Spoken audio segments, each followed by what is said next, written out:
আগুনের চেয়ে জলকে আমার বেশি ভয়।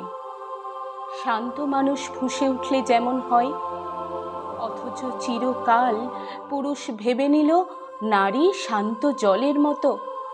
ডুব সাঁতারে অনায়াসে পেরিয়ে পাড়ে ওঠা যায়, এপার ওপার স্বচ্ছ সীমানা সহজেই পড়ে নেওয়া যায় প্রথম থেকে শেষের পাতা। আচ্ছা, ওই যে নারীর রূপের কথা বলো, যে রূপের গন্ধে গন্ধে পুরুষ ছোটে দিশেহারার মতো, সেই রূপকেই দুমড়ে মুচড়ে দেবার কত বাসনা তার।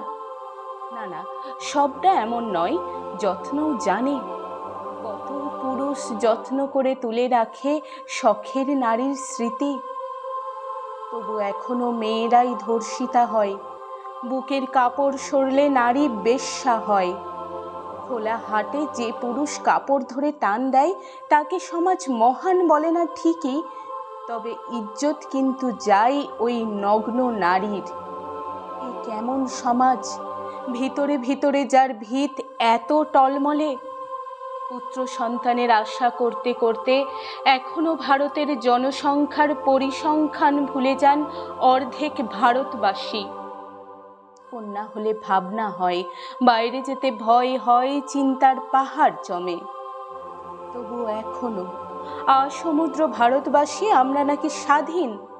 স্বাধীনতার জন্য একটা দিন শুধু আমরা পতাকা তুলি, আকাশের গায়ে পথ পথ করে ওড়ে আমাদের জাতীয় পতাকা।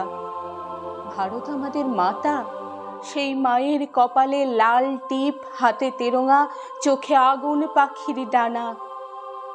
অথচ কি ভীষণ শান্ত, ধীর, জলের মতন শীতল। সেই শীতল আঁচলের ঠিক নিচেই নীল স্ফুলিঙ্গ।